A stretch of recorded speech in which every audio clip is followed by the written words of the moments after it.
I was doing okay up until the family reunion and everyone started breaking down. This show, back when the ritual was happening, I was like, okay, clearly we're gonna follow a formula that most characters he meets will probably end up getting killed. And a ritual child sacrifice, that's the perfect opportunity to kill. So having March end up living and then having this mini arc of traveling to a new location and then the escape and everything like that, it actually caught me off guard when she got hit by that arrow. And for a minute I was kind of in disbelief saying, well, no way, she probably didn't hit anything too bad. And as it built up to the parting words, to then seeing Fushi just destroy everything as the bear, to the more somber moments afterwards, there was so many things happening in terms of emotions, and it takes a special kind of writer to be able to really deliver on characters you either met within the episode, like in the case of episode 1, the nameless boy who he ends up taking a human form of, to a little girl who wants to grow up to be a mother. The way they can equally be as memorable, no matter how long you've known them, is something that only select authors can do, right? My favorite point of this episode has to be the ghost scene where you have a girl witnessing everything she wanted. She gets to go back home and she gets to grow up. She gets to be the mother she envisioned. And as she realizes that, no, this can't be right, she's looking as a spirit at her sister, she's looking at her son, right? And she's looking at the chaos. And the fact that Perona came so close to ending her own life because she couldn't deal with the world as it was. At that point, she had no family. We learned in this episode, it was literally March's doing that she was given a family, so for her to be gone, there's no point in her living. And the scene where you see her try to grab the knife and then it phases into Fushi grabbing her arm and pulling it down. I'm not sure if it was supposed to be intentional, as if her spirit actually influenced, or if it was supposed to be more of a symbolic thing where, like, because of the influence March had on him, he knows exactly what it means to live and that death isn't. Either way, it works in two different ways, both a literal and figurative sense. That's what makes, I think, that scene my favorite, is because on a personal level, you wish this girl could just, like, phase back into that body, everything's a-okay, but to see the reality of the situation, a destroyed city, a scumbag finally getting what she deserves, watching her get her ass handed to her by a giant bear, to then even having her hand shot by an arrow and seeing how scarred she was. Well, definitely I wish she ended up dead.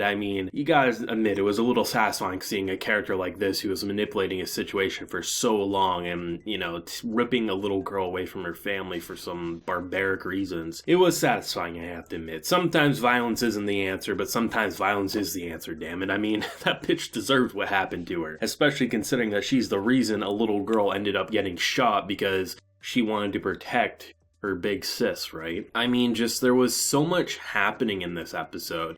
I was actually shocked by the time the episode wrapped up because I was convinced I was watching a double-length episode. Because I just played it, I didn't take a look at how long the episode was. Because when you look at the build-up of them leaving, right? March not wanting to cut apart the bear because she finds it wrong, as if it's, basically disrespecting something that she started to care for, and clearly Fushi, the wolf, the orb, the boy itself, also started to care for. And then you have the whole build up to just like learning about their past. It felt like that was an episode's worth of content, and I'm not saying that as if the pacing was wonky. I just truly thought I was watching two episodes in one, and it felt like as they were escaping, I was truly expecting the episode to wrap up there, because it felt to me like, okay, we have the emotional buildup of them leaving. Obviously, there's going to be a fight. Obviously, there's going to be something big that will happen, right? But for me personally, what I was expecting was us to get left on a cliffhanger. Maybe their cart would break. Oh my god, are they going to get captured again? Maybe Fushi then would transform into the bear. There'd be something happening, and then we'd come back in next week to see the resolution. So when it honestly happened with the arrows, it just didn't give me the impression something truly negative would occur, right? Because for someone like Perona, I was like, sure, she could end up dead because she's the one taking arrows, firing them back. It just looks like they're outnumbered. I was expecting Fushi to do something that would be the key to their success. It's just like the transition from literally watching her die to then the giant bear transformation, and how, seriously, if this orb runs wild, nothing can stop it seemingly. And the fact that it truly can take on the form of anything that influences it. We see probably my favorite shot in this episode out of all 5 episodes, which is him looking up at a tree And because the way he was fed before from these types of fruits was that March climbed up a tree and grabbed them for him. So rather than using the boy form or the wolf form, he transforms into March to climb the tree to get the fruit as she then walks away.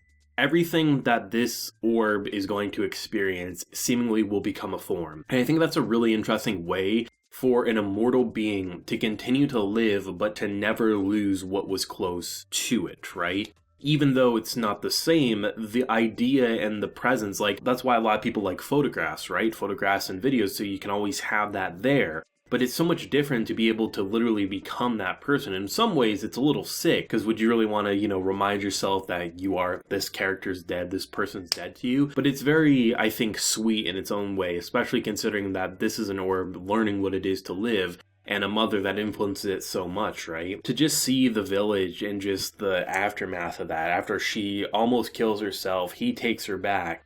And to just see, because they've literally been sacrificing things to a unknown god that they've been told to do. And what they just saw is without a doubt a god. So there's no way that they can believe in the bullshit that they have been throwing at him up until that point. The original plan was for Perona to take the pelt back to prove that the god is dead.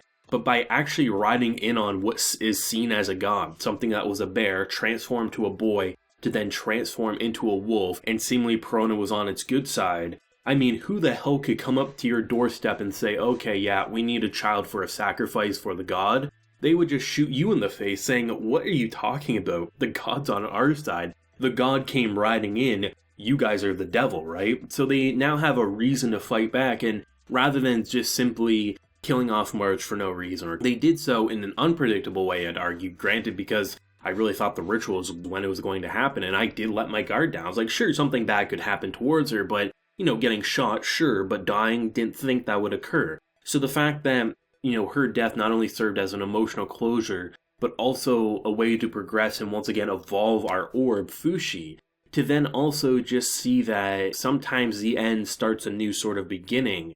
Absolutely phenomenal. And one thing I don't think a lot of people, myself included, compliment about this production as much as we should is how good the fur movement and animal movements are. Because generally, having something like a bear or a wolf, especially a bear to that size and magnitude, you would typically want to go with a 3D model because there's just so many parts in order to move it to make it look like the fur's not stiff. It actually moves around like a realistic animal. I mean, you have to give some major props here because it looks like a realistic animal movement. Sure, it's a drawing, but from the giant bear to the wolf, it actually has so much detail, and I'm really impressed that they were able to accomplish that with 2D hand-drawn animation. Because generally, that much fur, especially considering they're not making the colors flat, do you actually see all the individual strands move at so many different points?